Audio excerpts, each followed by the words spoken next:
Alright, so I have to guess what the manipulation in this track is. So that is the outline of what I think Bahrain is. Yeah, I think that sticks out to me straight away is the chicane here.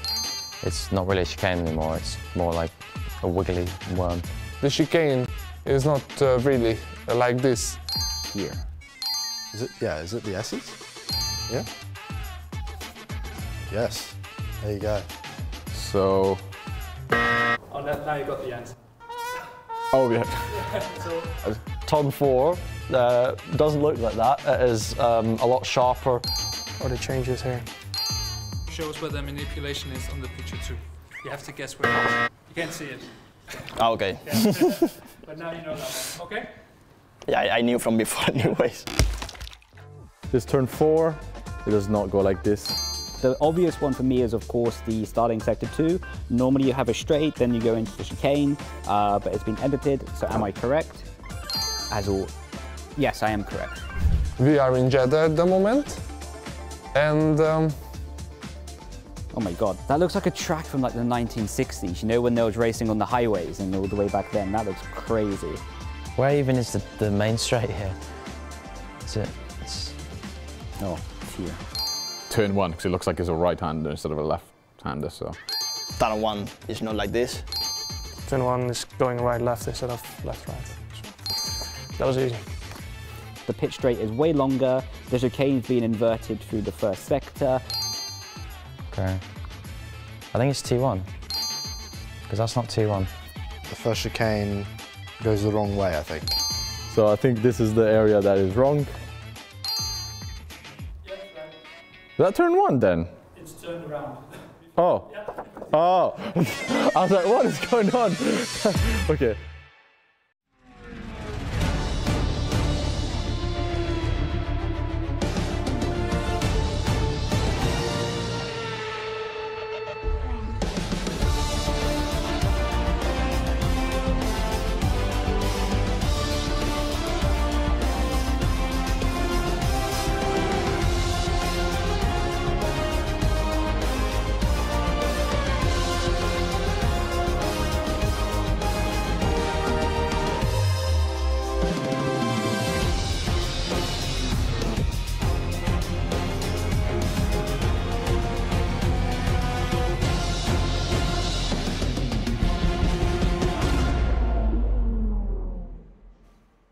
Good evening and welcome to the Formula One Sim Racing World Championship 2025. So glad you can join us tonight as we go racing around COTA. I'm really looking forward to this one. Your pole sitter is Otis Lawrence. It is fair to say he was incredibly excited to be in that position. Right, we'll kickstart tonight with a deep dive into the world of engineering with Joel Chapman, the team manager from McLaren, as he catches up with Claire Cottingham. Well, of course, it's a really busy week for everybody, including the teams. And alongside me, I've got Joel Chapman, like you say, team manager, of course, at McLaren. Just talk me through what you do. Yeah, so it's my responsibility to make sure the entire team are kind of operating as a cohesive unit, from drivers, development drivers, through to engineers, and make sure we're operating as efficiently as possible. We're going to start looking at some data, and we're going to start by looking at exactly how a track map works. So this, of course, is the Circuit of Americas. Joel, what is the most important thing we're looking at here? So this provides various pieces of information. You, of course, have the track map itself. You've got the standings of the race. The most important thing out of all of this are these gaps here. At a glance, or very quickly, you can see if the gaps are closing or extending between your drivers and your opponent drivers. So you're always looking at how these gaps are changing, and the gaps are essentially reflected on the track map itself. Also, you can see the tyres that your drivers or any of the drivers are on, which is just crucial information. Essentially, as an engineer, if a car dives into the box, you want to see what tyres they're going to be coming out on. Paying attention to those gaps and how they're changing is so important. Now, one of the most important things that we look at is a timing screen, of course. It's one of the most complicated things to glance at. However, it gives us so much important information, doesn't it, Joel? Yes, if you're a race engineer, you're spending so much time looking at this screen. Not only do you have the overall gaps between your driver and your opponents, it's broken down into sectors, which is crucial, because if you're keeping an eye out when a car comes into box, and you're yet to box, you're going to be looking for whether that car is coming out in the sort of sector times they're setting, because that will allow you to calculate how quickly they may catch you. And from that, you can kind of devise how powerful a potential undercut might be and whether it's worth you diving in the lap following or kind of staying out and going long. So you're looking at this, and you're also using the track map to see when your opponents are going into the pits. Colour coordinated too. Why are they purple? So when you're setting purple sectors or purple laps, it means you have set the fastest sector or lap of the race so far.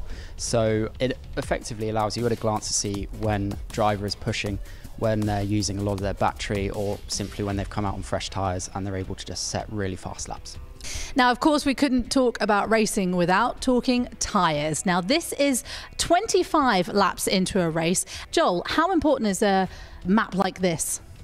Yeah, this gives you a great view of how the race is sort of playing out. Essentially, if you've had a driver kind of come through the field and you want to know how fresh his tyres are, you can look at a glance and see, oh, they have 3 lap fresher, in this case hard tyres, than me. That might mean I'm under pressure. So this is a fantastic reference 25 laps into the race to show what lap each driver pitted on, whether the drivers around you have fresher or older tyres than you, when you kind of have to either defend or attack. Joel, good luck for the rest of the event. Thank you so much for explaining that to us. Okay. Thanks, Claire.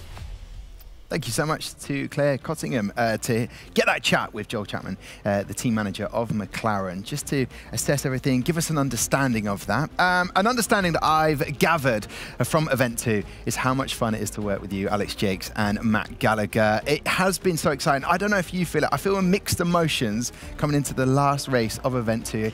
In my head, I'm like, oh, I'm really excited for the race, but I know there's going to be such a gap once it's finished until we come back for Event 3. Well, we have to enjoy what we've got in front of us, all right? Stay strong, my friend. I will do. Stay strong. It's been an amazing event too. We've seen wet sessions all the way through the races, whether in qualifying or the actual race themselves, like we had in Zandvoort last time out. Is this going to be a dry one in Austin, and we're going to see the actual true pace for the first time in this event? Will it be an outlier? That's what we want to know. Matt, quali, I even alluded to it. Otis Lawrence celebrated so hard getting his pole position going into this race around Kota. Extraordinary stuff. And he had so much adrenaline. Do you think he might have calmed down a little bit now? Yes, it was great to see. I'm not going to say that it was anything but amazing to have him leaping around the studio whilst we were trying to finish the commentary in qualifying. A lot of good vibes coming out of that camp. Literally about 60 seconds ago, Duncan Hoffland and Otis Lawrence were joking around, crashing into each other in practice, and there's a lot of confidence exuding from that team, and especially Otis Lawrence loves pointing to the temple and showing he's got the mental strength, and that's what he showed in qualifying as well. He was on the back foot in Q1, had 1 lap to deliver, he did it. We were riding on board with him through that last sector. It was pretty close, lost a couple of tenths there in Q1. Fast forward to Q3, sets a personal best. Out of all the thousands of laps he's done, he popped that in and pops it on pole. Let's have a recap of quali. It was electric. Enjoy this.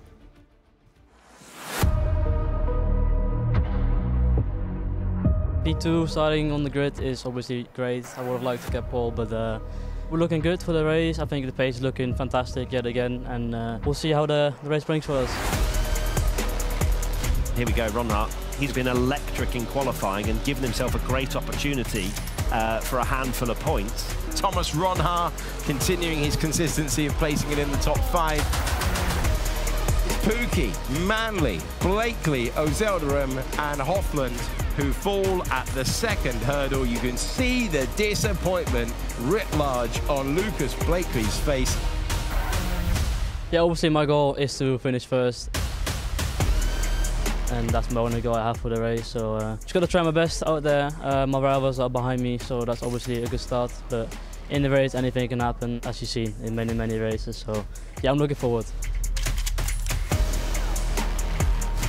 It was fantastic. You know, I personal best last sector.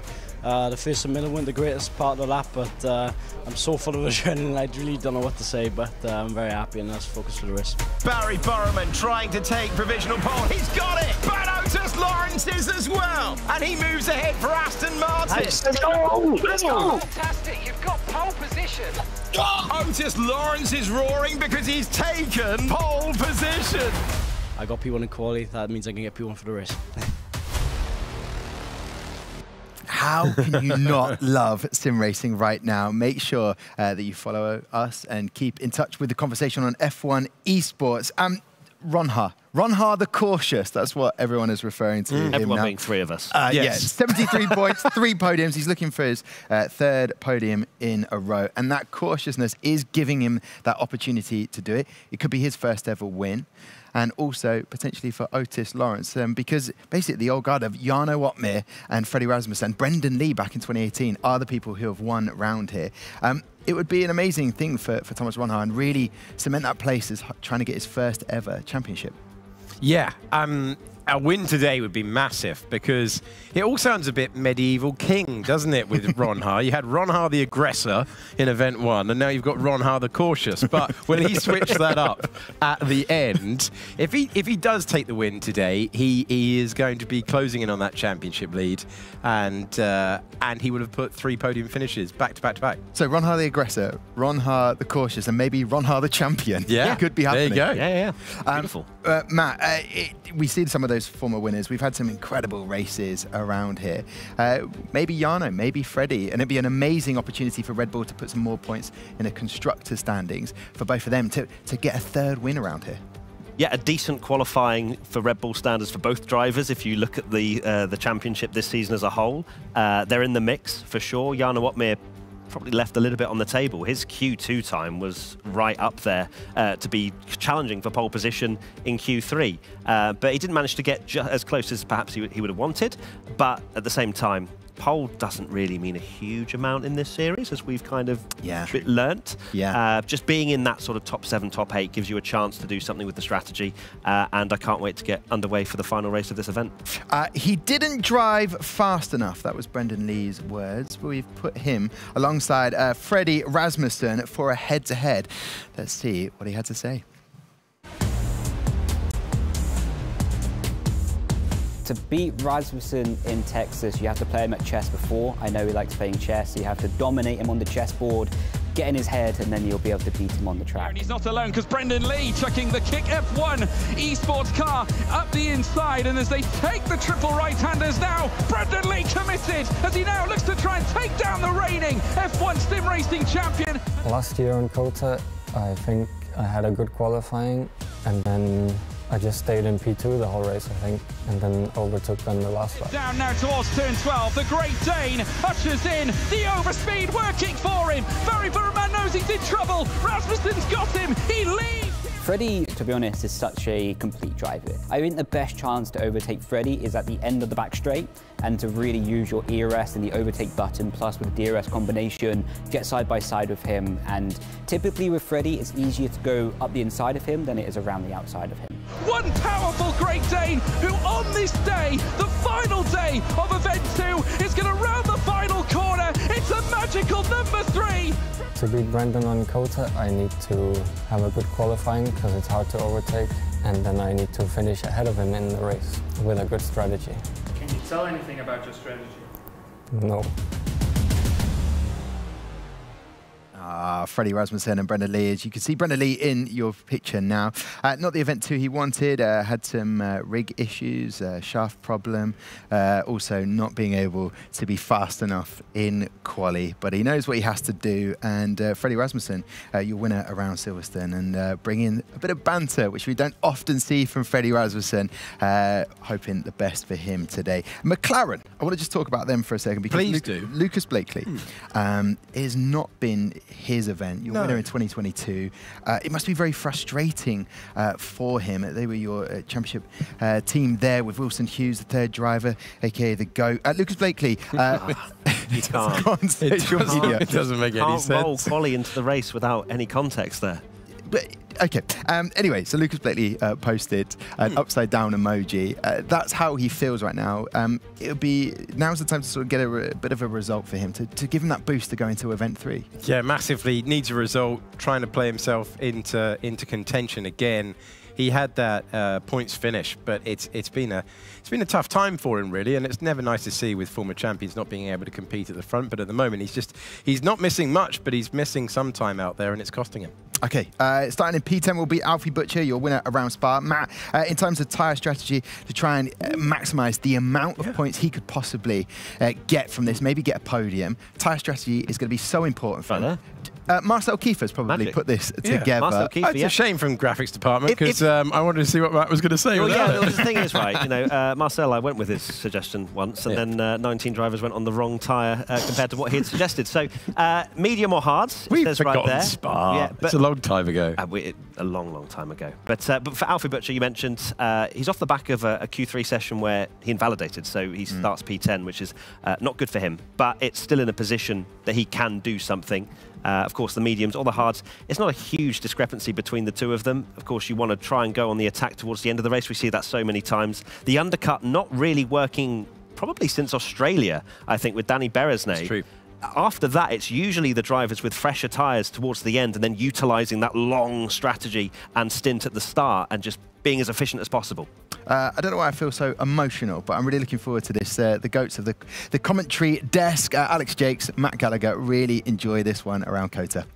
It's a terrific throw, Tom. Appreciate it. Everyone's Appreciate goats, it, sir. Apparently, everyone.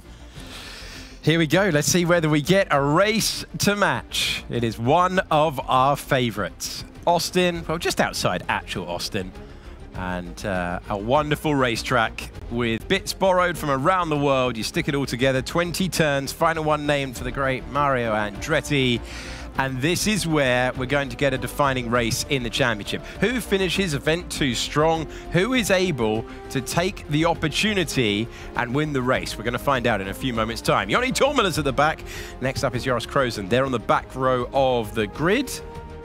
Then it's Brendan Lee from 18th. Next up is Josh Edu. Not an easy qualifying for the Alpines. Next up is Thomas Gao, and then it's Duncan Hoffland. Matt's going to tell you the next row.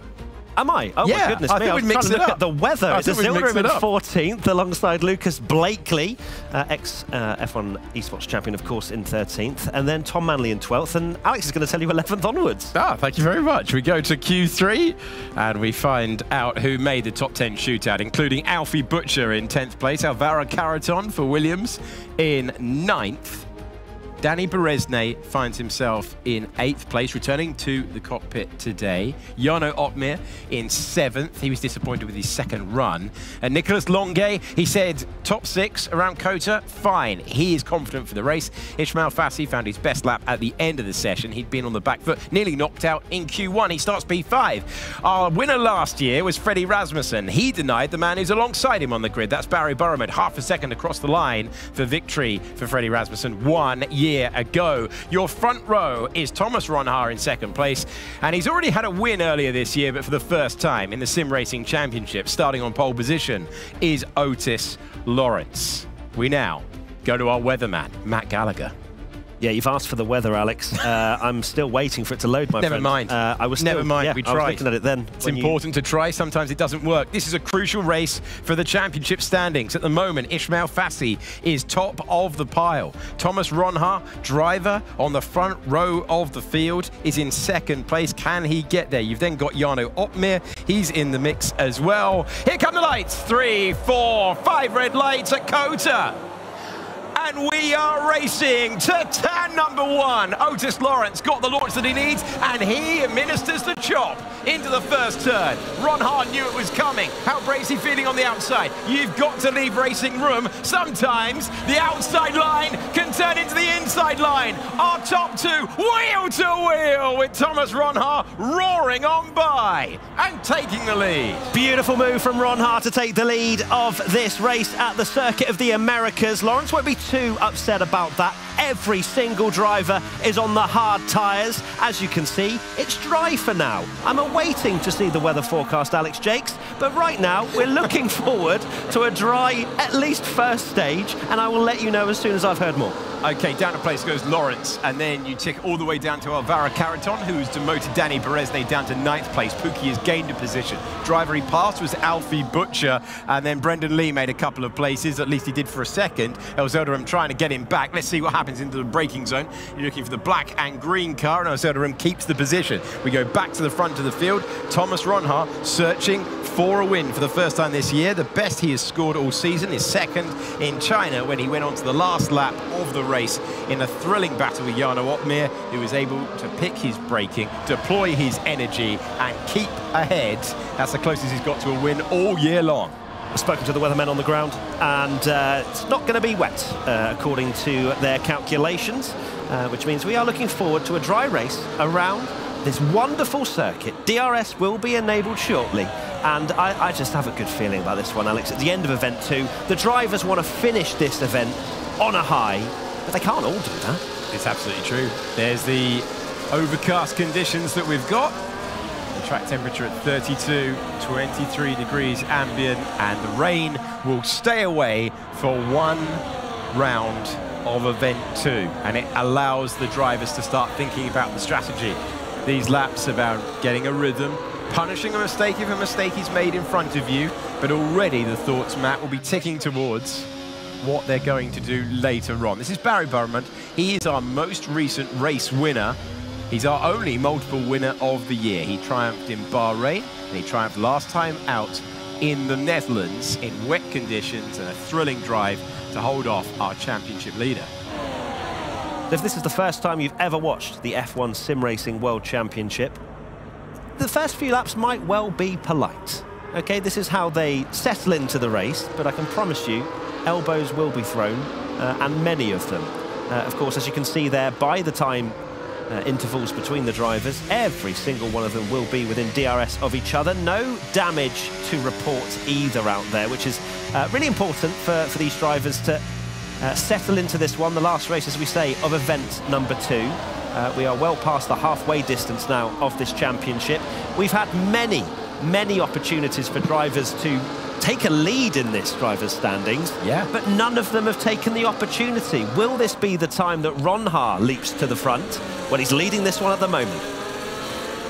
Yeah, he is indeed, and chasing his first win of the year. Be interesting to see how they handle the workload out front. Do they work together as we make our way through the early stages, the jabs, if you like, of this contest before we get to the all-out fighting towards the end? Thomas Ronha, last year's runner-up, hasn't won a race in F1 sim racing since Sao Paulo. As we go back to the start. So it was pretty polite, as I say, at the start. Let's take a look. Ronha got a very good launch. Lawrence went incredibly defensive on the inside, which allowed for Ronha to just sweep all the way round the outside, which, as you beautifully said, Alex, turned into the inside line for the next right-hander. And at this point, Lawrence, very calm head on his shoulders, 16 years old, but decides, you know what, I don't need to go side-by-side through these S's, because that's going to end terribly. Yeah, absolutely no need to. It's that old adage, if you can't win the race on the first lap, but you can certainly lose it. No need to fight.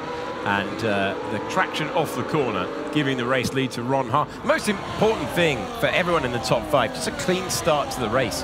No need to take any risks. Get yourself to that first stop. When will that first stop be? So the hard tyres are the ones to go on. Matt, you were telling everyone at home that the favoured strategy has been for a late charge through the field. The favoured strategy means that no one's gone for anything different at all, really, and not a lot in the way of variation, just heaps the pressure on the teams to make the right call. Speaking of calls, let's see if Barry's been thinking of one. Feeling good, Barry? Yeah, all good, all good. Just trying to get back to my reader. So Barry Burman, calm behind the wheel, working his way back to Otis Lawrence. Formation flying for the field at the moment. Everyone in close proximity to each other. A giant train coming into the DRS territory as well, now available for the drivers. A couple of places around the lap, but this is the great overtaking opportunity. Turn 1 if you're feeling really adventurous, but it's more for the start of the race. This place, though, absolutely perfect to pull out of the slipstream and retake the lead if you're Otis Lawrence. and that is why he backed off at the start, because he knew that he was going to get a chance to get back to the front. The workload being shared. You're on board with Ronhaar, who is now P2. Bit of a wiggle under braking after that straight for Thomas Ronhaar. Thankfully, no contact into the Aston Martin ahead. Ronhaar fully dialed in. Great to see the cameras in the bottom right-hand side of your screen. Just seeing the driver's emotions, the concentration they have to show. Track limits is a difficult one round here. You can cut certain corners. You can get away with having two wheels still on the track, and sometimes it's the front two and sometimes it's the rear two. So visually it might be like, oh, they're corner cutting. But with the angles of some of these apexes, they can get away with it. So keep an eye on that as we continue on, but no such penalties or warnings to report at the moment. And one thing I'm very interested about, Alex, is Mercedes. Of course, they are the constructors' leaders at the moment, but they're 9th and 10th. But we've seen this before. You know, I sort of remarked around Danny Beresne's performance in Australia. He was 7th and went for a very aggressive early strategy call, which put him all the way up to P1 with that, and it put him in the hunt for a great result. Mercedes have to do something different this time. Whether they go for the same sort of strategy, they have both enjoyed the fresher tyres towards the end of the race call. Yeah, but Pookie's gone even more aggressive. Yeah, he likes extending as far as possible and then just going for a charge late on. We saw an amazing triple overtake, brilliant energy deployment when it mattered at the end of the Spa race. And I wonder if we'll see them go the opposite way and try and force the hand. If you're 9th and 10th, it's been a great season for them so far, but they will be aware that things can change very, very quickly, especially when you've got big point swings. You've got Otis Lawrence trying to score his 2nd win of the year. He's the driver who goes in to this event, into this race, I should say, in 8th position. He's on 53 points, our championship leader only 30 ahead, 25 for a win. He's already bagged 1 point for pole position, which you get in sim racing. And Freddie Rasmussen just shows the drivers are working their way through. He's close to the back of Barry Burman, but this is the trailer before the main movie at the moment. Oh, it certainly is. It always is, though, right? We promise you action, and they pretty much always deliver it. This season, they've delivered it earlier than we've ever experienced in this championship. And we're taking a look at Freddie Rasmussen there, quietly going about his business in P4, a very ominous position for Freddie to be. Nishmal Fassi, of course, he hasn't gone down any positions since since the start of the race. P5 for him, of course, trying to hold on to his championship lead. But there are so many drivers now within touching distance of that championship lead that it can change very, very quickly with just a single race. Yeah, can indeed. Current positions would not be enough for Ronhaar to take the championship lead away, but he would close right up if it finished that way. But we know that this is F1 sim racing and it's not going to finish that way. Everyone just keeping it clean and tidy, and this is the point where we have to remind ourselves that the drivers are setting ludicrous lap times. They're all making it look easy, they're not making errors. Total serenity in the studio right now. I've not heard a single remark. No. Which is very different to what we had in Zandvoort. Yeah, very, very noisy for Zandvoort, very, very contentious, not easy to overtake. Clearly to find overtaking opportunities around this racetrack, and an opportunity as well with the strategy. The drivers finally getting the chance to do a full round in the dry. And if you think we're overemphasizing that point, there was genuine frustration that there was the elements of the weather playing their part.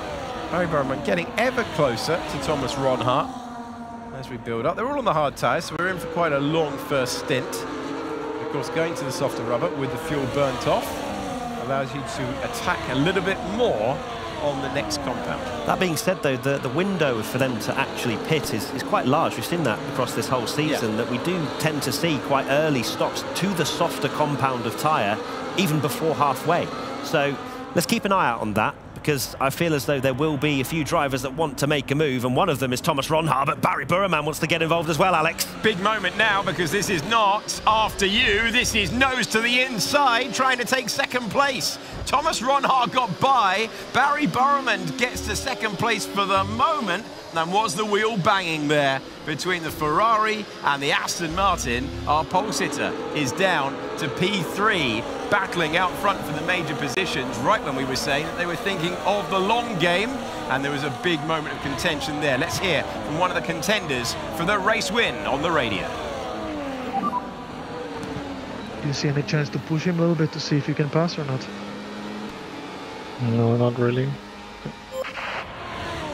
So, straight answer. You always get one of those from Freddie Rasmussen. He won't leave you guessing, but at the exact moment he was being told that is the exact moment that Ron Hart went and made a move for the lead, and Barry Burman was able to scurry by as well. Important moment. You can sometimes swap around. You never want to go from first to third. That was not part of the plan. And I think you put it amazingly there, Alex, in the sense of they make it look easy. They make it look like they're happy with the position that they are in the train. They're not. They're just looking for a window of opportunity because they're all so closely matched. And Otis Lawrence now just needs to reset himself. Third position is by no means the end of the world. If he can get back through on Barry Burman, that might well be the position he wants. He's quite close, actually, now in the slipstream of the Ferrari as we head down the straight. Just looking over my shoulder at what he was checking where Freddie Rasmussen was an awful lot down that straight, so he's just trying to stem the lost positions, getting very close to the Ferrari ahead. Let's go to the other Ferrari right now. This is Nicolas Longuet, and he finds himself, he was really fine with P6, wasn't he? He was happy with that. Driver who's gone through a little bit of heartbreak, sometimes a bit of bad luck so far this year, being consoled by his teammate yesterday, but in a good position. No rain to ruin things today as we go through pesky turn 19, where these brilliantly talented drivers, just for one corner, start to look human, and then it goes back to the magnificent driver behind. Yeah, it's the only corner where there is a slight bit of, there is a sausage curb on the inside there. Have to be careful of the track limits on the exit as well. But yes, they're trying to jostle up this train as much as they possibly can. We're not seeing a huge amount of moves at the moment, but we're starting to now enter the territory where, well, we heard with Freddie Rasmussen, if you can move up the train, please do, because they're thinking about the pit stop window. They're trying to calculate a million different things, as are the drivers whilst driving these incredible machines. And yeah, I'm fascinated to see who will be the first to blink and whether they want to take the pain of ailing tyres towards the end of the race. So if you're out of the points, is this the moment to try and get a bit punchy? When you speak to strategists about this, you're trying not to get the advantage, although it's helpful to go to the new rubber. You're trying to force the others to do something they didn't want to do in terms of the strategy. Can anyone do that around the cusp of the points? Maybe Alfie Butcher, maybe Tom Manley, two drivers who have had much better days. At the top 5 in formation, if you are just pressing play. Wonderful to have your company. We are in a state of the race where Thomas Ron Hart is in the lead. He took it at the start of the race. He swapped it with that man you're on board with, Otis Lawrence, and then he was able to get through. But crucially, so is Barry Burman. A little bit like stealing a base in baseball, that. He was just able to pinch ahead. And given how tight we expect this to be all the way to the last lap, that could be crucial come the end of lap 28. Otis very much in his mirrors out the final corner, making sure that Freddie Rasmussen doesn't shape for a move into turn number 1. You can brake so late, of course, with it being uphill. And Otis just very much keeping his wits about him. But that's this series as a whole, right? You're in this train, you're trying to move forward, but you're always looking back as well. Yeah, that is the nature of it. Who pulls the trigger first? Who asks a question of the others in the field? Or do they go with the Matt Gallagher prediction of taking it all the way to the end, have an absolute melee coming into the pits, someone gets upset on pit exit, and we have a scramble to the end? Could be anything, but it might well be that. Good lap for Thomas Ron Hart. It's interesting with Ron Hart. He extends through that first sector. Barry, I imagine, is recharging his battery as much as possible because he knows he's going to regain down that straight. So Ron Hart's pulling them along, essentially, with his obviously great pace. Barry very wisely using his battery and redeployment and recharging very, very efficiently. And you can see that graphic when we go to the onboards. You can see what the driver has available to them with that real-time data. We'll point it out to you the next time we go back on board, but you're a bright lot. You've already clocked that many a time. And we're sweeping through, having a look at the wonderful turn 19, trying to get as wide as possible onto the curb. Don't want to go off. Of course, track penalties can build up if you corner cut too much. As the Kick Sauber leads the Ferrari, leads the Aston Martin, leads our reigning champion from last year, leads our points leader from this year as it stands. It's quite a top 5 at the moment. Last year's runner-up is the race leader, trying to claim his first victory of the season, trying to make himself the favourite, trying, he will hope, to just get that win. And don't worry about what Fassi is doing, but just close down that points gap heading in to the final event of the year. If you needed proof that they are in some ways in conservation mode, Fassi just hit 100% battery energy, which shows he is very much awaiting the melee that you were suggesting. And I think they all are. They're preparing their armoury for when it really matters, when the pit stops come. As we've got a change again, I believe, for the lead, but this time it's Barry Burmand. Yeah, Barry Burmand hits the front, takes P1, but as you say, his energy conservation means that Thomas Ronhaar wasn't going to allow that to happen for too long. Ronhaar would have been aware of the gap, would have seen it go up to 0.7 of a second, would have seen that DRS haul him in. And let's have a replay of that moment on board. And that's Barry Burmand. Easy move, flicking back and forth to make sure he's got the total picture. Taking an aggressive amount of curb as well on the apex of turn 12. Our third different leader of the day. Okay, there we go. I think we've just had our first driver into the pits, and it's Nicolas Longuet in the Ferrari. Intriguing, that. End of lap 11. Ferrari want both cars. This is a move to get him right involved with Barry Burmand's race. It's fascinating from Ferrari. It's a little bit early, but he was so confident with his position earlier on. Did he know this was the plan all along? It's a driver who wouldn't go for something just for the sake of it, given the season that he's had. He'd want a conceivable strategy. He's going to get a terrific chance here. This is not to provoke the others to try and cover him off. Ferrari confidently going first. What's the response from the rest of the field? On the next lap, fresh, medium tyres bolted to the Scarlet Ferrari of Nicolas Longuet right now, and he will be lighting up the timing page. One Ferrari's made the first stop, the other one's in the lead. The team that were the Constructors' champions of last year, trying to get both cars to the front in 2025. So this makes perfect sense from a Ferrari perspective. They want Longuet in with Barry Burmand. They've proved time and time again that they can work so beautifully together.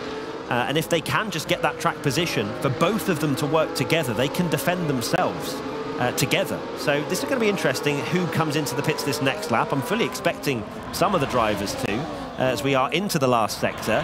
Who decides to join Nicolas Longuet on the Undercut Express? Well, darting in the background, Freddie Rasmussen fancies a piece of it.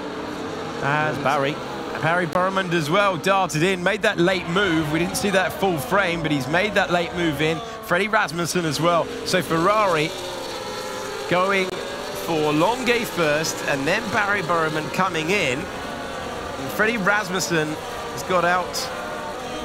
He's currently behind. We're waiting to see the times on pit exit. Longuet gets past Rasmussen. Longuet gets past Barry Burmand. Barry Burmand's final sector looked awfully slow. It looked very, very slow there on his in-lap. The complete opposite of what you would normally do. And Ferrari have stopped both cars. Longuet ahead of Barry Burmand for the moment, but crucially out ahead of Freddie Rasmussen, who pitted at the same time. And this is a great situation for Ferrari to be in. How long do the others extend the stint?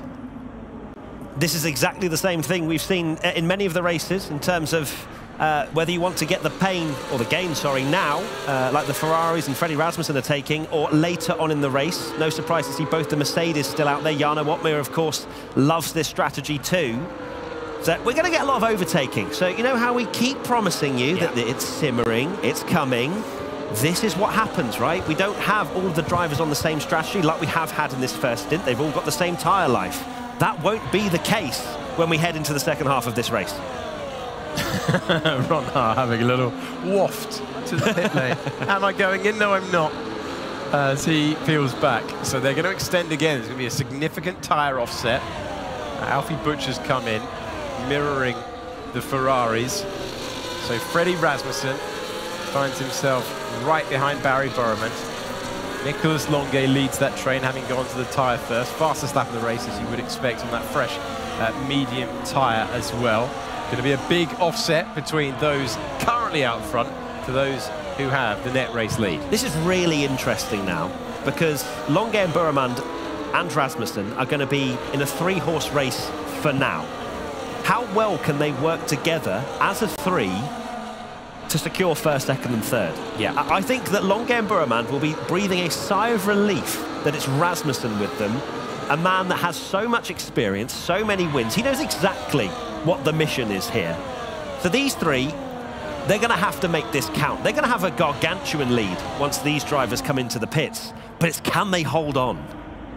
It's a very good point about Rasmussen being there with the 2 Ferraris. We know Ferrari's going to work together. They're great mates, they're teammates, and they've been encouraging each other all the way through the season. Barry Burman's just gone past Nicolas Longuet further back. They'll be swapping over. There you go. There's the evidence of that as Barry Burman goes through for the time being. 0.3 of a second for the lead of the race.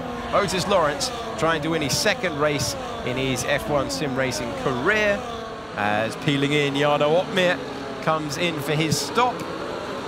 Wow, Opmeer doesn't fancy it. Doesn't fancy the Opmeer strategy. That's a very good point. Yeah, that's a very good point. Different. He never does that.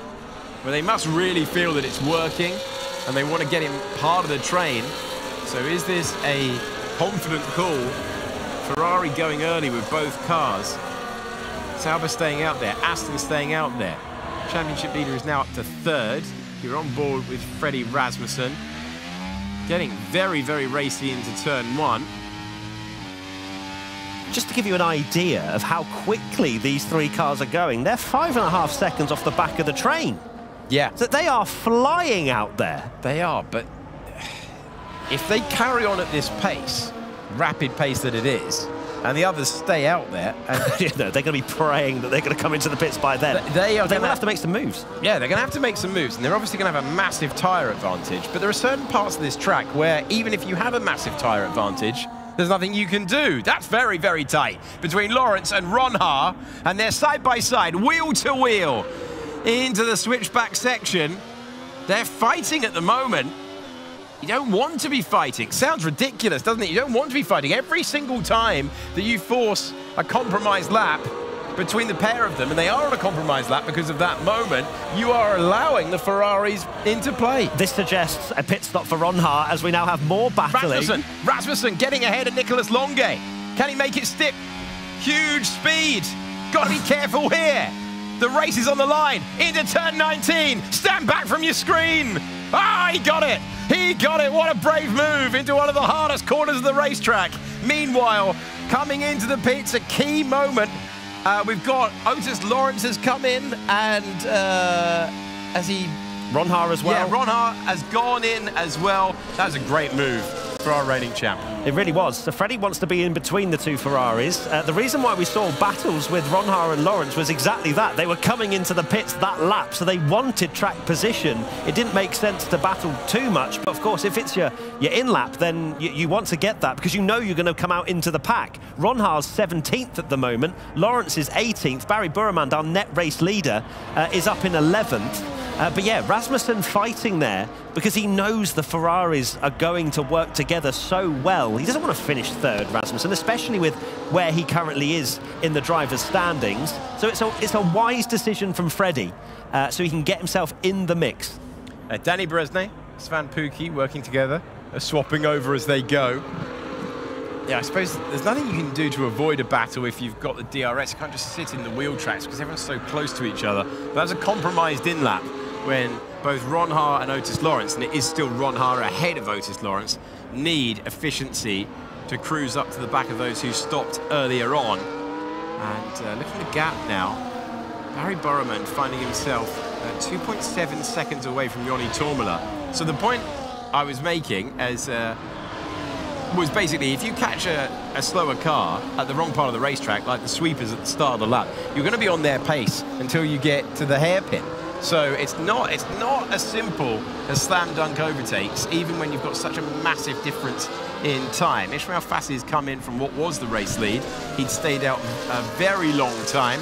Barry Burman now finds himself 2 seconds away. He's getting very, very close to catching Joni Tormela, who is still yet to pit, along with Krozen and Pookie. And once again, Pookie's going for the mega first stint, and he's just going to try and fly through at the end like he did in Spa. It's going to be pretty much perfect, I think, for Burman. He's lapping around a second faster a lap than Joni Tormela, and it has to be the lap for these three that haven't stopped yet, surely, to come into the pits to go onto medium tyres. We've got some team radio for you. The race pace is not cooking. This pace is not cooking. No. That is the... Well, if you go long, you need a rapid pace. Danny Bresnay saying it's not there.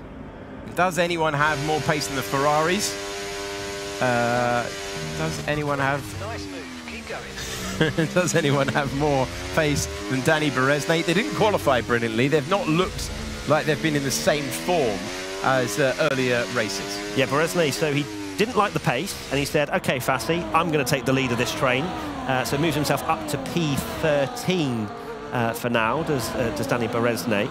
But of course, there's a variety of tyre life out there at the moment, and this is not going to be the order that we finish. As yes, the final three have come into the pits now, and Barry Burman retakes the lead. But keep an eye on those gaps. Otmir's got slightly fresher tyres than the three ahead of him, but he's 2.4 seconds back. Doesn't have the use of DRS and slipstream to help him along his way. And then further back from that, you've got Ronha and Lawrence trying to come through. They're in that same train with Otmir. And then further back from that, Daniel Beresnay, 3.8 seconds behind Tom Manley. Let's hear and see what Danny Beresnay's been up to.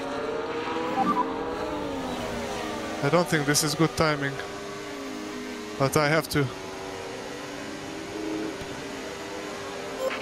So he knows the pace that he needs, and he knows that tactically you don't want to be leading the train. Change of lead. Change of race lead. Freddie Rasmussen's got by. The pace is fading from those who stopped earlier on, and the Red Bull driver has passed both Ferraris to lead the race that he won last year. Oh, very interesting from Freddie. He wants to lead the way.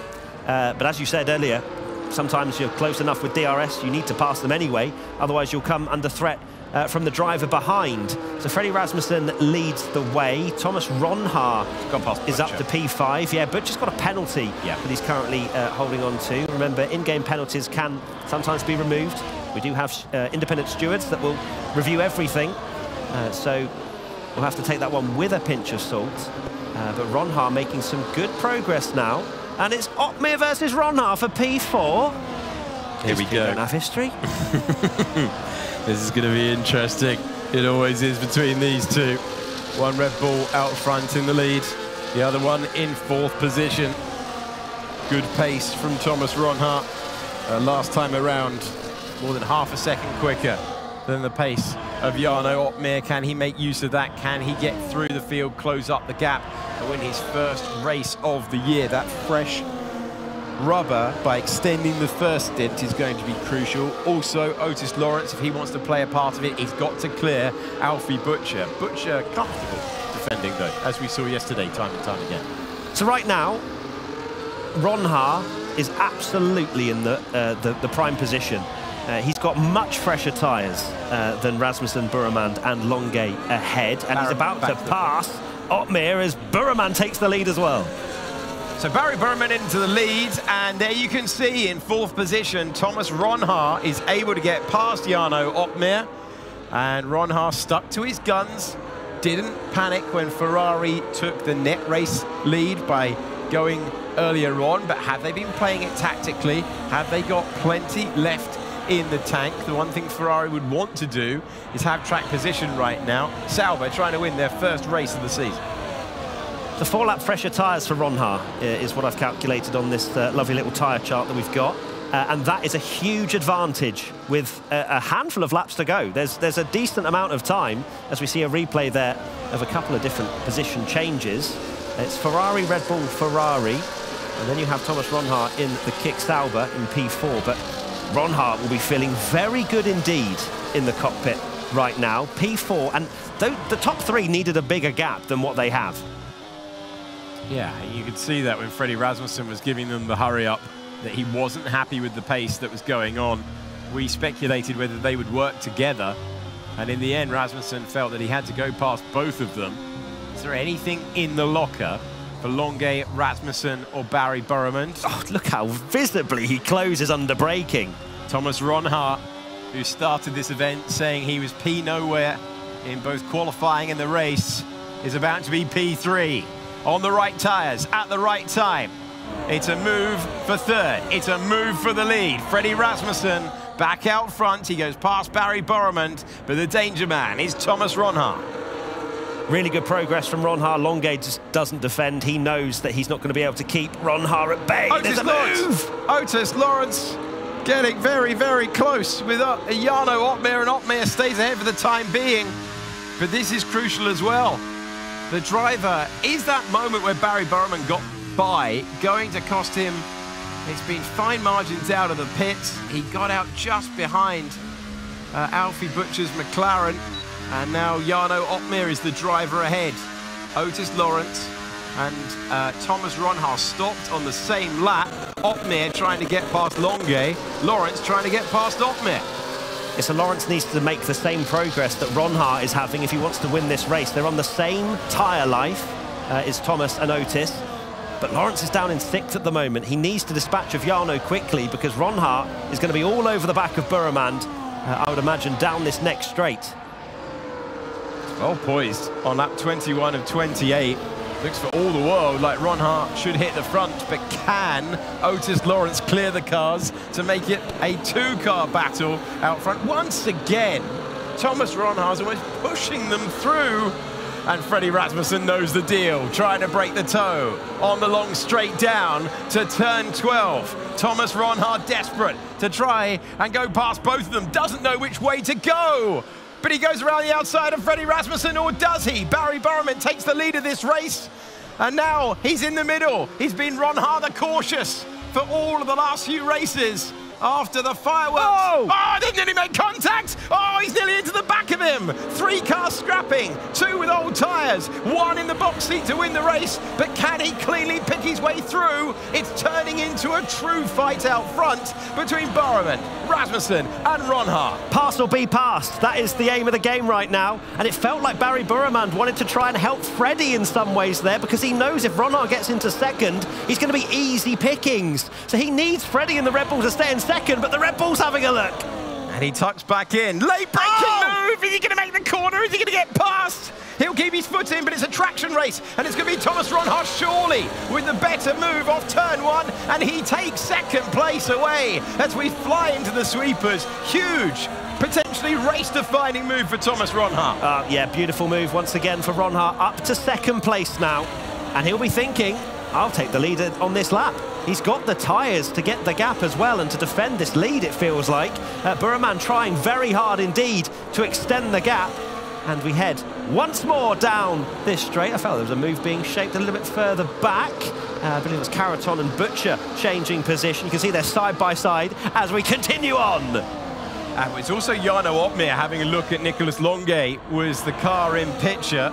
Is there an opportunity? No need this time. Still it continues. I think Opmeer is going to get Longuet. Now, can Otis Lawrence take advantage of that as well? Very, very close right now. And around the outside goes Jarno Opmeer up to P3. So the Red Bulls working together there. It's Barry Burriman, then Thomas Ronhaar. Jarno Opmeer is now in P3. Freddie Rasmussen is in 4th. Otis Lawrence started battling Alvaro Caraton. He was not able to follow Opmeer through, and that could cost him a chance at a podium, because you can have the tyres, but you've got to make use of them. Thomas Ronhaar in a great position to win, but you never know what's going to happen in F1 sim racing. Really important part of the race for Otis Lawrence, who is now down to P6. He's going to get Longuet. He's going to get Longuet, has indeed. P5 now on the timing screens. Has he cleared him? He has indeed. So that's what he needed. He needs to start moving forward. He can't start fighting Alvaro Caraton who's in 7th place at the moment with slightly older medium tyres. You knew when Jarno Opmeer turned down his usual typical late charge strategy and came in very early doors for this former champion, that it was going to be the right strategy. You knew he would not abandon his favourite shots unless there was good reason. He's in the mix here now. Barry Burriman hanging on. Oh, that's a late send and a half for Alvaro Carreton. Williams with a late send.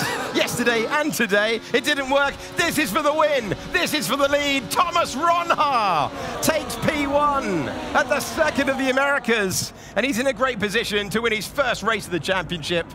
He was the runner-up last year. He hasn't won since back in Sao Paulo. He's got a great chance here in Austin. Very measured from Thomas Ronhaar. Goes to the head of the field. Otis Lawrence crucially fighting Rasmussen in the background, I believe. And they are side by side as we head through the triple right-hander. I think Rasmussen has continued on. He has indeed. Yes, and he's still got the position in 4th place. So Otis Lawrence trying to find a move. Had the tyre life. Has the chance to cycle through and take a podium here. But the bold call of Ferrari to bring in Longuet first, then Barry Burriman, Freddie Rasmussen liked the strategy as well. But you have to say, Ronhaar had the pace, stuck to his guns, and he cycled back past all of the gamblers on the early strategy on lap 24 of 28. This is a race that sometimes goes right to the end. But Ronhaar is just going to be ticking off the corners now because these tyres are fading away for Barry Burriman, Jarno Opmeer and Freddie Rasmussen.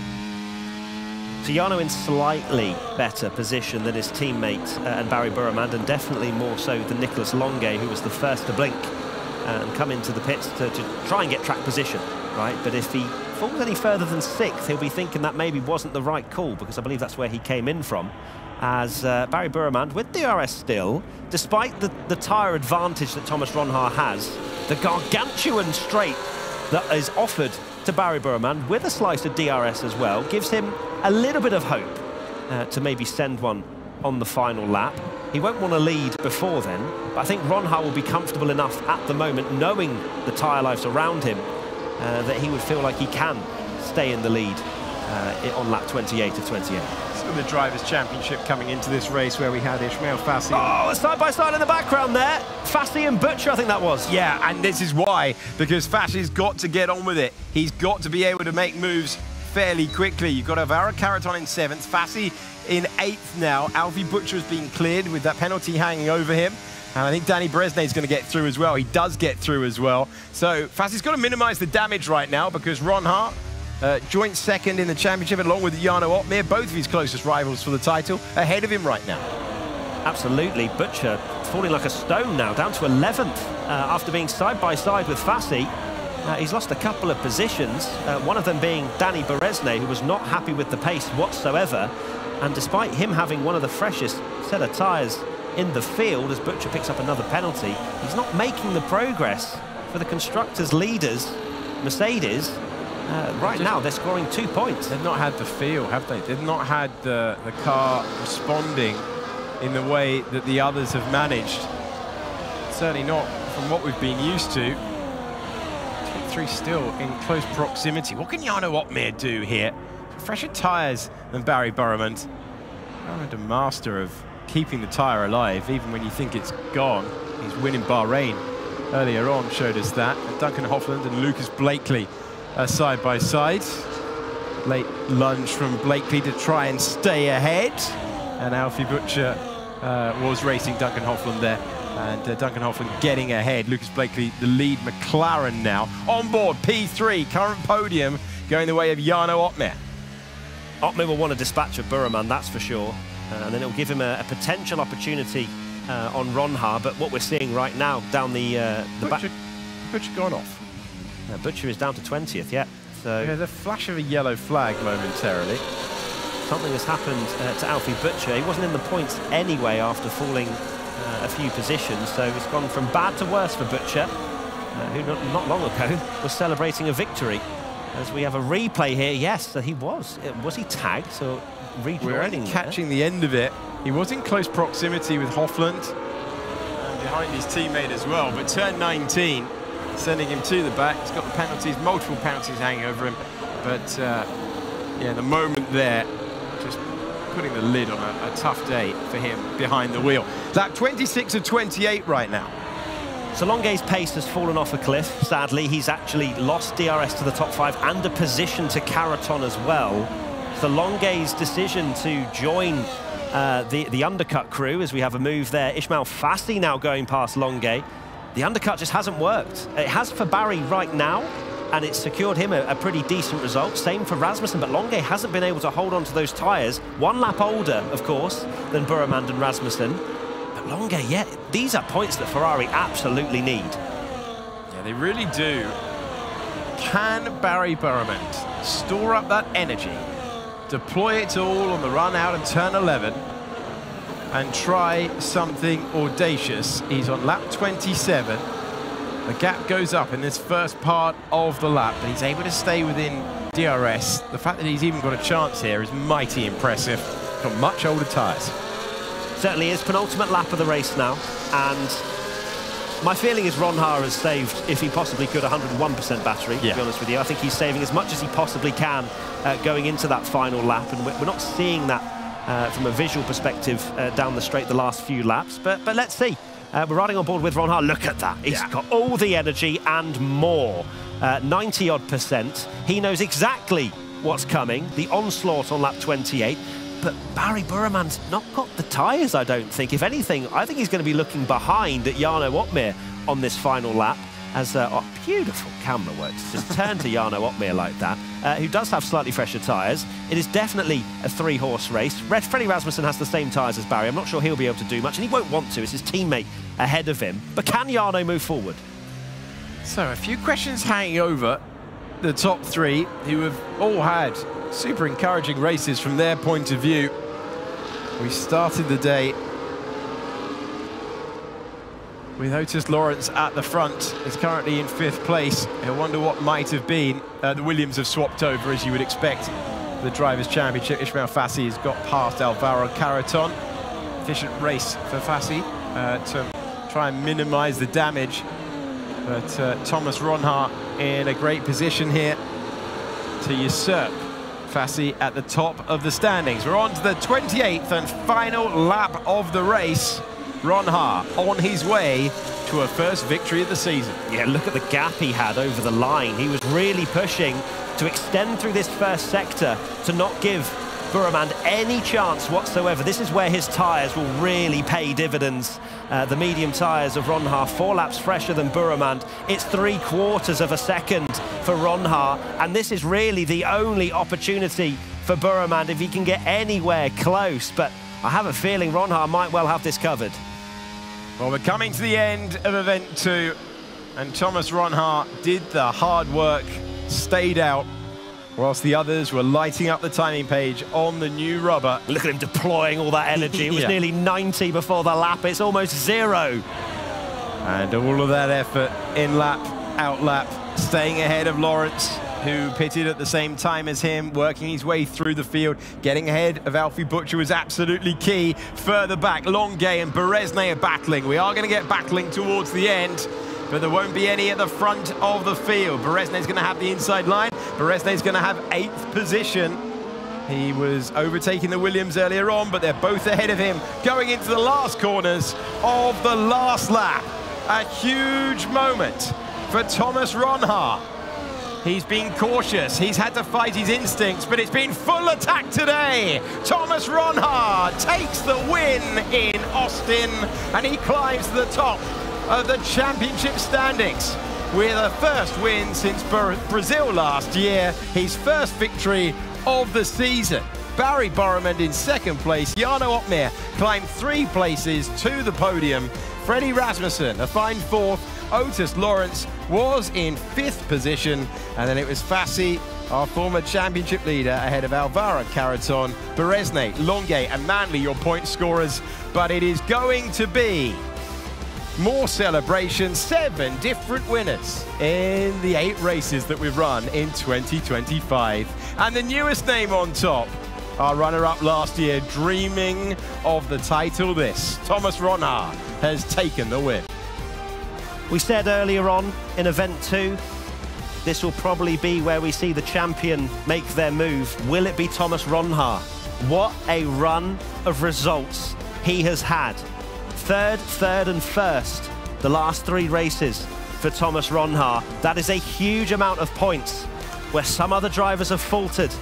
Thomas Ronhaar has really stepped up now. Can he continue it into Event 3? Those will be questions that will be asked as we then take a look right there. Barry Burman, that's a really strong result from him as well, making the undercut work. Those tyres would have been screaming to come off the car at the end. And there is your winner, Thomas Ronhaar. 6 wins now for Thomas Ronhaar, celebrating as he knows he can. We called him earlier, it was Ronhaar the aggressor from Event 1. Event 2 was Ronhaar the cautious. And in this event, he has now turned into Ronhaar the winner right there. 7 winners. It's just been extraordinary. Thank you so much for commentating on that. Alex Jakes, Matt Gallagher. You're welcome. Just in that moment, you're like, and when I saw the battery that Ronhaar had to deploy at you knew he had it. Spoiler alert. it felt that way, and what a difference that is to some of the other races where it's coming down to the last lap. That was actually a nice somber, not somber, like a relaxed, no, I know what chilled, you mean. I know what you mellow mean. way to end Event 2. I have to admit, I thought we were going to have a last lap multi-car battle for the win, but in the end, it was measured to perfection from Thomas Ronhaar. Gets those 25 points, and that could be a defining 44 minutes in this year's championship, because he was a little bit despondent, wasn't he, talking to us off camera after Silverstone, and suddenly the approach, the change in approach, maybe he had to dial it in with that 6th place at Silverstone, but 3 podiums in a row. Yeah. Fantastic. Well, he even said, Thomas Ronhaar, coming into this, from yesterday's Spa and Zandvoort race, he says, we take those, bring on day 3 of Event 2. And I was always thinking at one point at the back of my head, I was like, can we have a champion who doesn't win, but just keeps getting the points? And Formula 3 had that this year, last year rather. Of course. and you think to yourself, well, it could happen here. 7th winner, that's how close F1 Sim Racing World Championship 2025 is. I'm happy for him. You feel like he's one of those drivers you feel happy for. Could this be the mount now, the opportunity for Thomas Ronhaar to go on and become a world champion? Well, the thing for Thomas Ronhaar, sorry, Matthew. No, you go. We're now heading into 2 races that he won last year.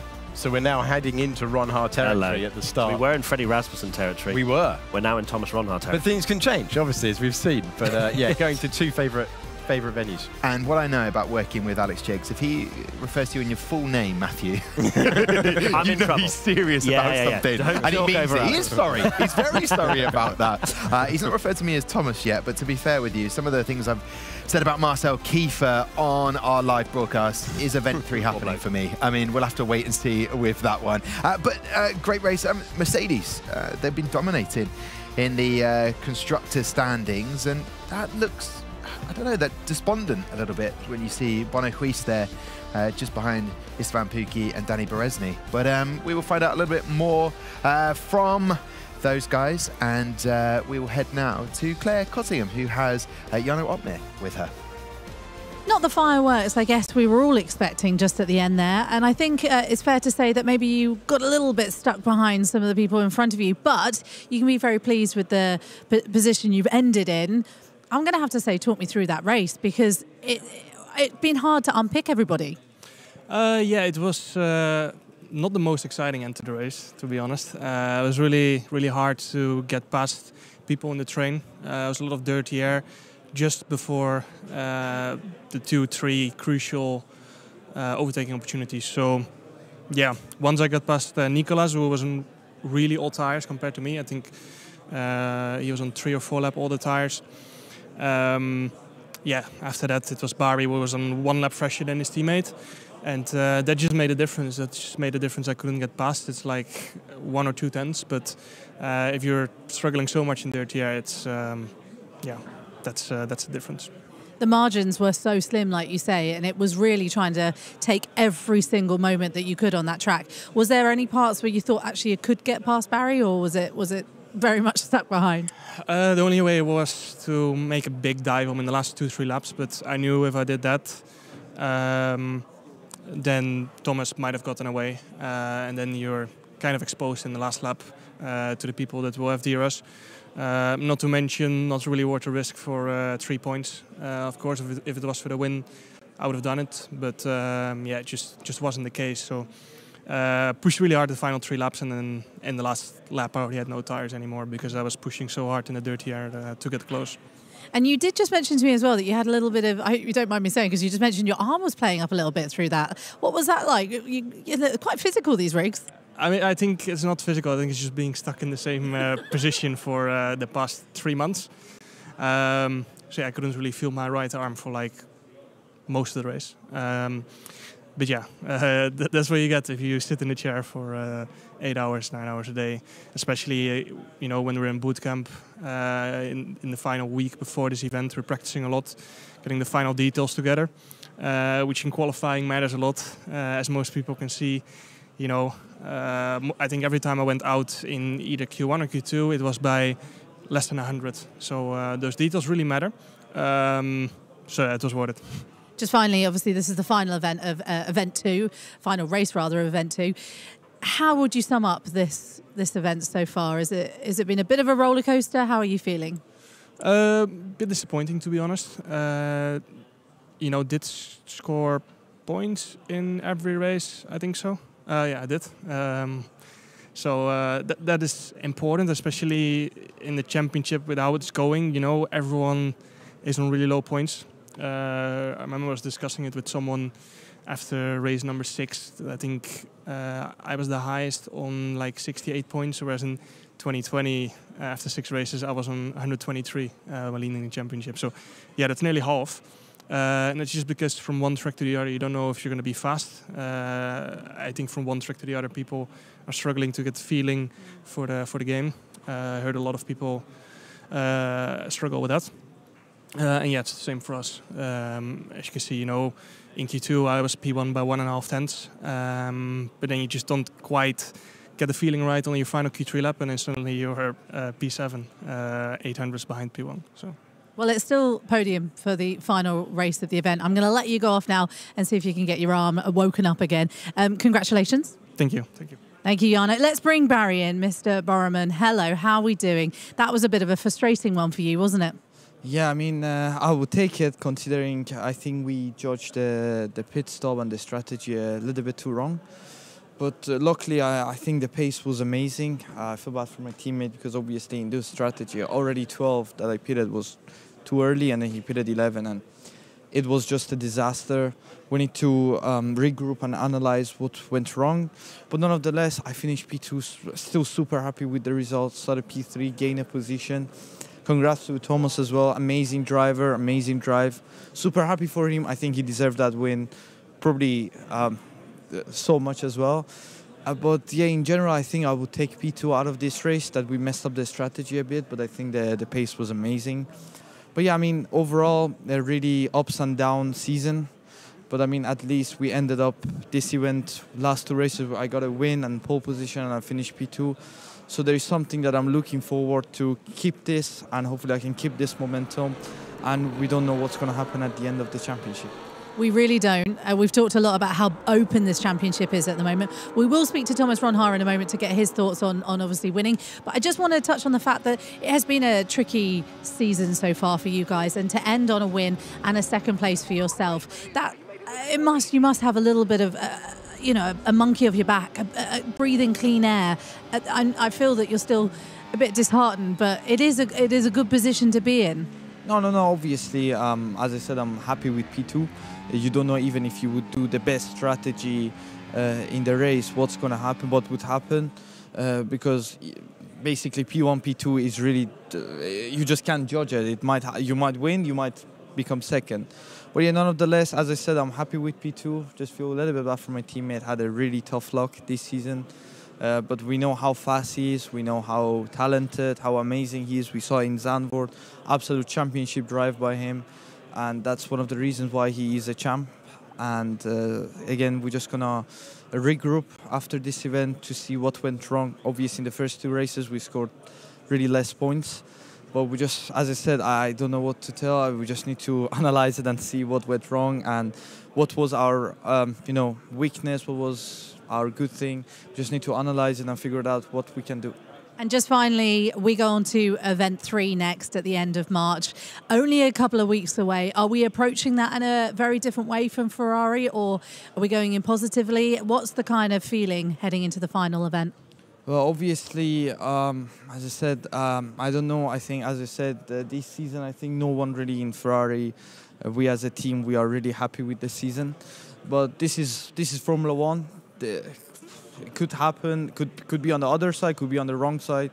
So you just can never say why that happened. It's just we just need to keep pushing. We just need to keep improving, find our weaknesses, and improve our weaknesses. And hopefully, if we're gonna have a really good 4 races at the end, we saw last year as well, we're like around 50 points off after it was only 3 races left, and then we got like 2 1-2s in a row. So anything is possible. I'm just gonna relax a bit, 2-3 days off, enjoy it with my family, and just gonna go back to grinding, and hopefully we can find more pace and a better result, and hopefully we can get both championships. Please, I beg of you to relax for a couple of days. Congratulations, it is 2nd place. Thank you so much, I appreciate it.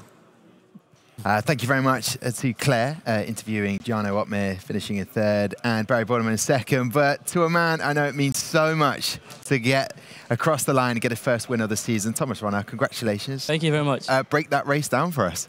Yeah, I mean, right at the start, I was probably working with autos only and only in the first, let's say, 10 hours of the race.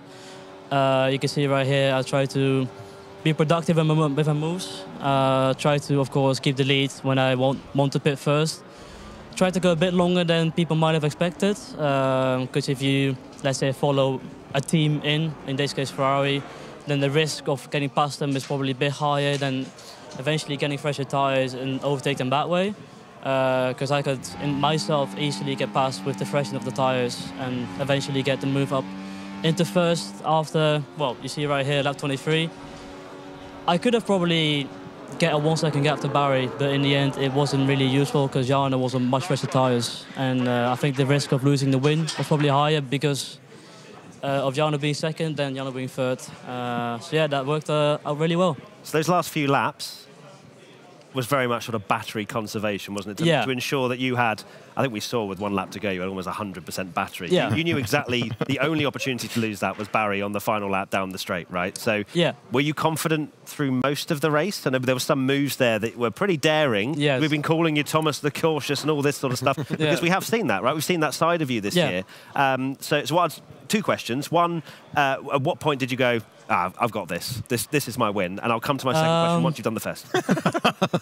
I think when I got past Jarno to get the DRS of the guys ahead, that really made my race a lot easier. Because I think if I would have stayed by Jarno, the freshness tyres was only 1 lap, I think, on Jarno. So the overtaking was going to be hard if I was 1 lap further behind Jarno.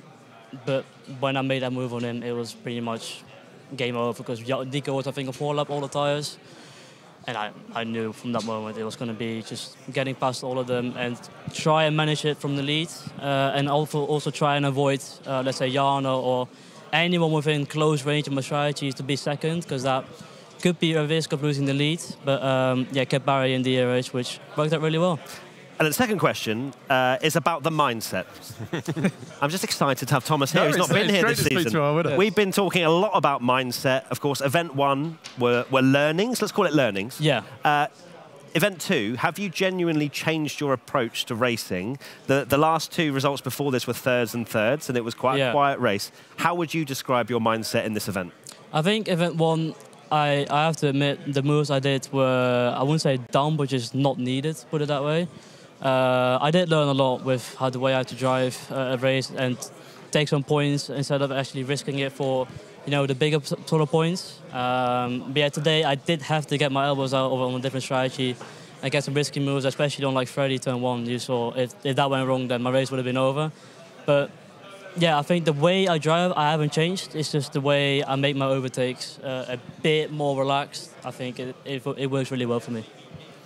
You must be delighted to calibrate that and to actually pull it off. Where last time we spoke to you on the desk was actually off air, just here after Silverstone. For Silverstone, did you go too far the other way, or was it just you didn't have the pace for that race? I don't think so. I don't think there was a single point where I was too cautious. It was more like, at Silverstone, it's very tricky to overtake because you saw with many guys, they lost the lead. Like, I think Thomas Gaal dropped from like, what, 4th to 19th because, you know, if it goes wrong one time, you completely drop off the field. And I think in those kind of races where it's hard to overtake, you're better off just securing some good points and focus on consistency rather than, you know, risking it for 1 or 2 more positions and then losing 5 eventually. So, yeah, that was just my plan. But on tracks like this, it's a bit easier to overtake, a bit more risk because there's a lot more open on Kota than it is on Silverstone. Yeah. So, yeah, that was it pretty much. Thomas Ronhard, lots of fans will be watching and have watched your career from the moment you started with Haas, was online. We saw you in your bedroom racing, picking up wins. Everyone like, who is this rookie? Yeah.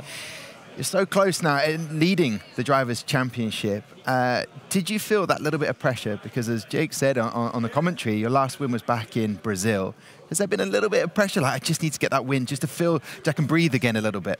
Yeah, I think last year I had some unfortunate moments, especially in Event 2 where I really, it was like Event 1, but the moves I did weren't exactly like not smart. It was just unfortunate moments, unfortunately last year. But I think this event, everything just clicked together. And yeah, when it goes right, you get some good points. But I know with this year's game and how everything plays out, you can go from being in the lead to right now being 6th. Because you saw yesterday I was like, well, 9 points behind, but I was P6 in the championship. So yeah, like I said, anything can happen in the championship, and it's by far not over yet. But yeah, it's good to be leading again. And we're entering Ronhard territory now. Yes, that's what we've spoken about. The next 2 races you've won. So how does that feel, knowing that you've got a bit of history there? Feels good, first of all. I mean, winning in the past has been great around Brazil and Mexico. It's been the same guys ready again today in Bahrain. They're always up there. So, like I said, if something goes bad, then they could be winning the race. But I think, exactly like last year, I think the way I approached the race was just perfect. And I think the strategy is also a very, very important key, which obviously worked really well today for me. Yeah, I think I'm really, really confident for the coming tracks, and yeah, can't wait to get started. It's great to see our 7th different winner in 2025. The big question everyone wants to know, do we party tonight, Thomas? Absolutely. Okay, there you go. Let's have a look at those driver standings. That's what we like to hear. Congratulations to Thomas Ronhard.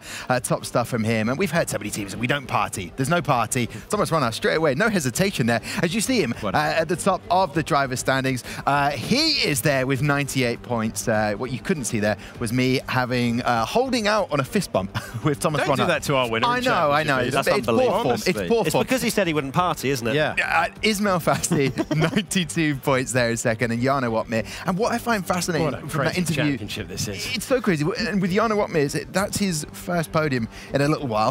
I thought it'd be bigger margins than that. How is it still this close? It's so beautifully poised. Do you know what I blame? The point for pole position. No, I don't. It's obviously not. But it is incredible. Like, you know, 2 drivers there, Danny Beresny and Otis Lawrence, both on 64 points. This is going to go down to the wire, gentlemen, of Event 3 in a month's time. I literally cannot wait for that. Yeah, so well poised, wonderfully set up, and bring it on, because you could still get someone bolt through, take back-to-back wins, and you know, you haven't spoken that much about them across this event, and they've still got a chance. What I love about the constructors' standings, that's going to go down to the wire as well. Mercedes still with the lead. We thought Mercedes were running away. They're not. They're being caught because they've had one poor round, and all of a sudden everybody's catching up again. Do you think it was your potential jinx, Matt Gallagher? No. I think it's probably likely, though. Yeah, when we look at the data... If we look at the timestamps, it's not going to work favourably for me. It's all good. They'll bounce back. Actually, I shouldn't say that. They're going to be neutral. Let's have a look at the tyre usage throughout that quite sensational race around Kota. It was so good to watch. It didn't have that flurry at the end, but what it did have was a measured driver, wanted that first win of the season, and he delivered. What do we make from that, Matt? Not great reading if you're Otis Lawrence. He was on the favourable strategy, the winning strategy of Thomas Ronhard, lost 4 positions from his pole position start. Not quite the same celebrations that we saw earlier on today from Otis, but still decent enough points. But it never feels good to finish 5th after starting 1st. Ismail Fassi, with that 6th place, that felt like the kind of result that we thought was on the horizon from qualifying. With Williams, they were kind of struggling for pace, so P6 is quite an important one. Alvaro Carreton, always great to see what I would call the veteran, the old guard there, getting some points. Ismail Fassi started in P5 there. He said it felt like a pole position for him during that quali. After event 1, that was the big name. Everyone was talking about him as a driver. Came into round 5, he wasn't well. He wasn't feeling well that day. It's an interesting event for him. How would he go away now and reassess for Williams? I think as long as you're still in contention, it's obviously not gone to plan, but he had a really strong race in Zandvoort. I think given how well, for event 1 they overperformed, event 2 compared to event 1 they underperformed. Basically a score draw, isn't it? Still got a chance to fight for it at the end, and he wouldn't have expected to be fighting for it into event 3. I think they might have expected to win races this year, but he's still got a shot at the title. Prep is going to be crucial. And what I find fascinating about that, if you missed it, that was Williams' first ever win in F1 sim racing. So as a team, as an organisation, they've had their first win, and they go, hey, we're liking this. Whoa, hang on a minute, what's happened now? And then they go away for event 3 and go, right, how do we reassess? And I can see in the background Ben Hawkins being interviewed. That'll be on their social media. But as a team, they need to regroup the Spanish guys. It may kind of, in a weird way, help them going into this next event, not the ones that we're all talking about now. Like event 1, we were praising them. Oh my goodness me, Fassi 3 poles out of 4 races, all this sort of stuff. But Fassi hasn't been in this position before in this kind of scenario. So we go to event 3, Fassi isn't the championship leader, we maybe don't talk about him as much, and it just takes off just that little, just a couple of % of pressure. And then, look, we've seen Fassi so quick. This was an off day in terms of dry. Then we had the 2 weird wet condition ones, which didn't work for him. So he can look and reflect on the races we've had and go, yeah, I can still do this. A driver that just walked past you, Matt, was Otis Lawrence. I'm curious to see his comms after he crossed the line and see whether he was happy, disappointed. What were the emotions here? On to the next one. Not good enough, man. We expect to fight for a championship, but we have this. Strong words there. They're fighting for a championship, and they expect. Yeah, we could take a Spanish flag. I mean, why not? Thank you. Hashtag gifted. It just happened right there. I will take that. Vamos for event 3. You're taking all the merch. You got the McLaren merch. Yeah, Spanish flag. Where's mine? I will give it back. Listen, maybe I will gift Marcel Kiefer. He will let me in the VIP area. Not a chance. Marcel Kiefer, you are the best former driver that we have in our team. That is a fact. You're definitely not getting in now. That's the end of that. I swear, Tom, I don't know what to say. But you're not invited today. Maybe even 3 if you dare. But we're here with Mr. P2, Barry Borman. Nice to have you here. How are you feeling? Yeah, thank you. Hope everyone who watched the race enjoyed it. I mean, I'm so tired, not gonna lie. After that race, I had to push like the last 10 laps, like basically quali laps. And you know that corner, the right, left, in the middle sector, how important it is. Yeah, and it's so easy to get warning. I finished the race with 0 warning because last 3 laps, I was actually trying to cut as much as I can. Even if I get warning, I would be like, fine, I still have enough. But then I absolutely peaked at every lap, and it was amazing. I mean, I couldn't believe you finished P2. But let's have a look at some of these incidents. We had an insane, I think you had the best view on that, from Ronha in lap 1, the overtake on Otis. It was actually very good. I didn't expect him to pull it off that easily and without any contact, but he just sticked it around the outside. Super nice straight braking, very smooth, and then he takes the lead into the S section. I mean, there was just pretty much, this is the perfect example. If you want to take an overtake at the start in Kota, this is a little bit later. There's a move from you on Otis, and unfortunately we are losing you here. But there's a little bit of a fight between you 2 guys. I want to have your thoughts on what was going on through your head at this moment. I mean, it was actually crazy because we were kind of thinking about the strategies, and we thought if I can get to P1, P2, it would be really crucial for our strategy. Yeah. And then basically, I just tried my best to get to P1, P2 position. What are you saying about this little bit of contact here? Let me see it. I'm not getting you into trouble, but here. I mean, I don't know. You know, it's racing lap 1. It's lap 7. No, it's not lap 1. Lap 7, Marcel. Marcel. Sorry, I was No, sleeping. I think this one is basically, you know, it's always quite hard to judge. But I think Otis maybe turned a little bit too much. Maybe if you could turn a little bit later, it could be maybe better. But obviously, it wasn't his fault. Obviously, you know, the contact model and the way it is.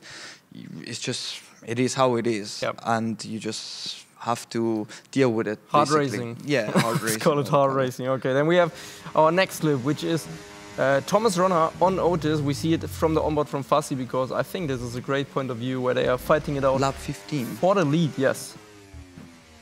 That was before the pit stops of them. I think you already pitted by that time. And they had a big advantage, let's say, on you guys with the tire. Kota, it's big. Great battle, perfect racing right here. Then we have a big stand from Freddy on your teammate Nico, but I think that was all fair and square. There was not much going on. You could argue on the exit, maybe he didn't leave him too much space, but to be fair, he's still on the white line. It's fine. Like I think there was. I think it was really on the edge. But that was like perfect within the rules. Yeah. And we have also the onboard from Nico, so you can also see that he was still within the track limits. I mean, I don't think he got a warning from that. So, yeah, that's perfect. That's literally perfect. Yeah. We have another bit of chaos. Actually, this race was way more quiet than Sanford, but that was big. I mean, I don't know if I didn't see anything flying there, but Alfie's race turned from somewhat decent to probably a nightmare for him after how good this event went for him. But Thomas just says, "Thank you very much." Hey, Thomas, take it. Thomas just took it. And gains 1 position. Then we have another one from Alfie. I don't know what was going on. This was not his race. I don't think he wanted to be remembered of that, but there was at least a sick drift. He just locked the rears, I believe. And yeah, Otis is also just sliding through with that. Pretty sick, but not the most efficient way of driving these F1 cars. And then we have you guys battling it out. In lap 21, I was already thinking, okay, this is going to continue like this until the end. It was actually mad. Yeah, Thomas had just so much fresher tires, so I was like, let's play with Freddy, because, you know, if I could have Freddy behind me, I had more chance to even winning the race, and he can defend from me. And here, if you can see, I go even right-hand side and give Freddy space. If you would have switched back, both of you, yeah, that would be you would have probably been like, okay, I'm going to retire right now. Then we have also, this was a great, look, this is what I always mean. Like, there's no other guy aside from him and Isma, but he has perfected these overtakes. He did a couple of mistakes. He said also even one was not intentional. He made a couple of errors there. But look at this. I mean, high risk, high reward, I guess. He's braking so late, and then suddenly the wheel flick. That is how he slows the car down. And he's braking so late. That was such a great move. I mean, if you look at it, it's just ridiculous. I mean, I told Thomas straight away after the race, he's just incredible. He's amazing. Always pleasure to share a track with him. Yep. And yeah, I mean, he's just amazing. Nothing to say. Love the respect. Then we have another overtake on your teammate. Yeah, he couldn't do anything. Just so much better tire. But then we also saw, I think Freddy was slowing down there to give Jano a shot. They are also playing the team game there. Very smart of them, because I think Freddy already thinks he has no shot at the title, knowing Freddy. But anyways, then we have another overtake from Fassi on Alfie Butcher? Yeah, on Alfie. I think, that battle was actually quite long. He still sticked in there, and then he sent it into that left-hander and overtook him like that. There was a bit of contact, but I don't think it caused the overtake. What would you say? Like, knowing how this game works, knowing how you guys drive and race with each other? I mean, I don't think Isma did anything wrong, to be honest, and Alfie didn't do anything wrong. It's just unfortunate, to be fair. So, Isma did everything wrong. Alfie I said didn't do anything wrong. Oh, sorry. And Alfie did it. Okay, sorry. No, I basically call it like... And then this one also again. Sorry, Alfie. Is not trying to be a roast of Alfie Butcher. I like him a lot. I also congratulated him, so there's nothing bad in between us. Your whole race highlight is from Alfie. Well, he caused like, in his race, it was the most things that were going on that were actually like not just like straight line overtakes. Because this race actually, I think it had the most straight line overtakes of the full season. So he let Lucas pass to give him a shot at still gaining points. Then he was fighting with Duncan, and I think there he got maybe a little bit too aggressive, nearly picking up his teammate. Duncan is still there. Unfortunately, we didn't have his onboard. Then Duncan is like, no, I will not take that. I will also be aggressive. And another car is slipping through, which is Istvan Pukki, and suddenly he gets tagged by the rear tire of Istvan Pukki and spins out. Yeah, he still caught it, but that was pretty much why he finished. I didn't know that race had that much chaos. Yeah, but then that's why we are here. So, Barry, I want to thank you very much. And I'm looking forward to seeing you on my flight tomorrow. So, yeah, thank you, Marcel. Yeah. I'm sharing flight with him. And with him. And now it's back to you guys. Love that. That's how we're going to end the show. I'm just going to point at you. There's J-Dog, Alfie Butcher's dad, who's out of here. Bubble Wrap is gone. That's what's happening now. If you thought this was a professional show, this is not. It is. It is. It is. But now it's the fun stage. There's of a all lot the of drivers. executive producers watching, Tom. It is. Yeah, very. I have thoroughly enjoyed Event 2. Driver. I thought you were going to do a disclaimer. It is an entirely professional show and always has been. The point you were making is that everyone's relaxing now, the energy level's like a little bit more chilled. How fraught was it during Zandvoort? I was worried that you could pick up the swearing from the drivers on this mic. That's how antsy it was behind us. But it shows how much it means to these drivers, and now they get to sort of all the stress of 4 races in 3 days comes to an end. Next time we'll be out, Event 3, Matt, racing around Mexico, Brazil, Qatar and Abu Dhabi. All 3 of us, right? Well, no, I won't be there, sadly, for Event 3. You're what? I've spoken to Marcel Kiefer, and yes, but listen, for all of you watching, you will be in very safe hands. Everyone's distraught about. I'm actually a little bit tearful. Been here since the first day with you, Matt Gallagher, and it's an absolute pleasure to be on this desk and to see all of these drivers put their heart and soul into it. Blood, sweat and tears. I cannot wait to see our next crowned champion of 2025. Alex Jakes, out of Event 2, who would be the driver to pick out that you've been most impressed by? Well, I know the presenter I've been most impressed by. Get out of here. It's either Claire Cottingham or Marcel Kiefer, yes. Tom Deacon's at the wheel, everybody, and it's been an absolute pleasure. You've got to say Thomas Ronhaar. We were waiting for someone to step forward, and he has done that. He's given himself an opportunity. He's given himself the championship lead with those races to go.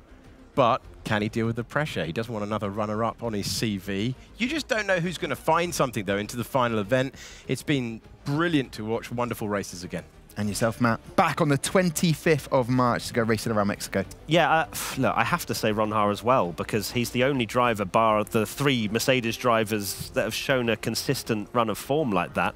And what's also interesting is that Ronhaar doesn't have to think about the team standing. Sadly, he hasn't got a teammate that is giving that same amount of points for the Constructors' Championship. He's not going to get swapped out. He is fully dialed in to that Drivers' Championship, which other teams potentially aren't.